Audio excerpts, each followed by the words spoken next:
সবুজ প্রকৃতি আমাদের জীবনকে রঙিন করে তোলে, মনে আনে প্রশান্তি এবং তৃপ্তির অনুভূতি। প্রতিদিনের ব্যস্ত জীবনে সবুজের মাঝে একটু সময় কাটানো আমাদের শরীর এবং মনের জন্য অত্যন্ত উপকারী। সবুজ প্রকৃতি শুধুমাত্র সৌন্দর্যের প্রতীক নয়, এটি আমাদের মানসিক স্বাস্থ্যের জন্য অপরিহার্য।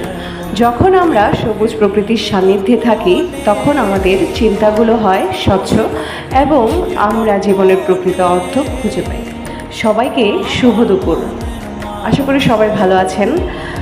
তো সবুজের মাঝে সবাই সময় কাটাবেন, কিন্তু ভর দুপুরবেলায় যাওয়ার কোনো প্রয়োজন নেই। বিকেলবেলা হলেই সবাই একটু সবুজ অরণ্যে হারিয়ে যাবেন, সবুজের সাথে মিতালি করে আসবেন। সবুজ বনানী, সবুজ আকাশ, প্রকৃতির মাঝে মেলে জীবনের রস। সবুজের ছোঁয়ায় প্রাণ জেগে ওঠে, মনের দুয়ার খুলে দেয় নতুন পথ। সুন্দর না সবুজের ছন্দগুলো? সত্যি সবুজের মাঝে জীবনের সজীবতা লুকানো থাকে। এই সজীবতাকে উপভোগ করতে হলে অবশ্যই সবুজের মাঝে হারিয়ে যেতে হবে। সবুজ আমার খুব প্রিয়।